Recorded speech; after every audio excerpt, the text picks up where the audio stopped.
The Giants were probably targeting, right, Devontae Smith, would you say? They were looking for the wide receiver. When that's not there, it's like, all right, let's get out. And the Bears will take it and jump in.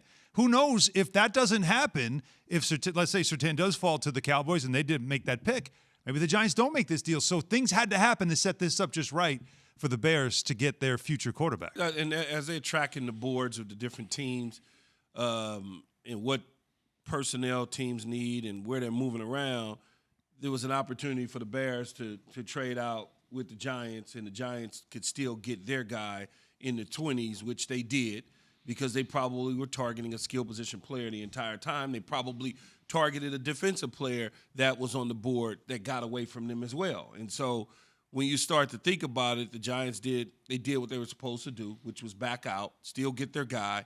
Chicago was smart enough to recognize they have some quarterback issues that they now have to try to resolve.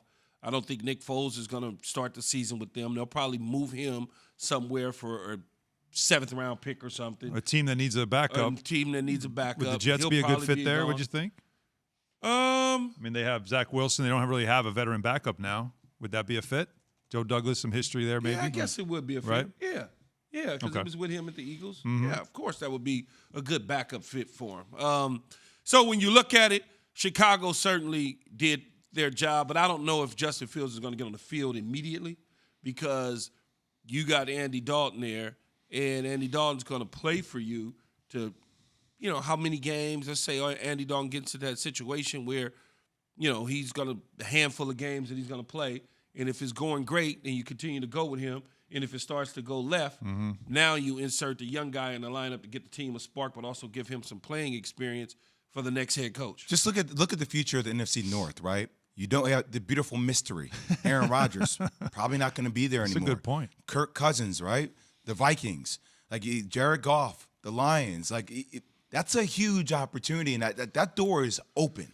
That door is open for this Chicago. Move. Isn't it amazing how you go from where you feel like you guys are on your way out to you might have just bought yourself all the time you needed now, especially in that division. That's Straight Talk. That was the only Straight Talk move Wireless. for them to do. No contract, no compromise. Let's grab a call or two if we have a minute here. 888-SAY-ESPN, 888-729-3776. I find this one interesting. Mark is in Fort Myers. Mark. Good morning. Good morning. Thank you for taking my call. As I told the gentleman who answered the phone, to me, and this is my opinion, Jerry Jones will never win, and he showed why. He made that move last night. He did not want the Giants getting Devontae Smith. The Eagles in the same division are miles behind, I believe, where the Giants are right now. You add Devontae Smith to the Giants with what they already have with Daniel Jones. Why do you think the Giants then turned around and traded with the Bears? Exactly. Because their next pick they knew they could get at a higher draft pick. Kadarius Toney, right? Does that not make sense? Makes a lot of sense. All the sense in the world. Well, I don't think Jerry Jones is thinking about whether or not the Giants Thank you, Mark. not like that. screwed him over or nothing like that. Jerry Jones saw opportunity to pick up some extra capital because Patrick Surtain as well as J.C.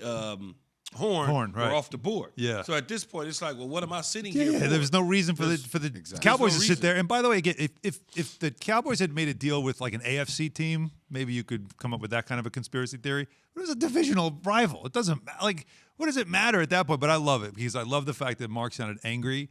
Which after the first round of the draft, you have happy fans like the Bears. A New York guy, by the way. Yeah, well, Fort Myers is probably a transplant. I figured Fort Myers, and then I heard his voice. I'm like, yeah. And and the name, I was like, yeah, I know what that is. Very judgy.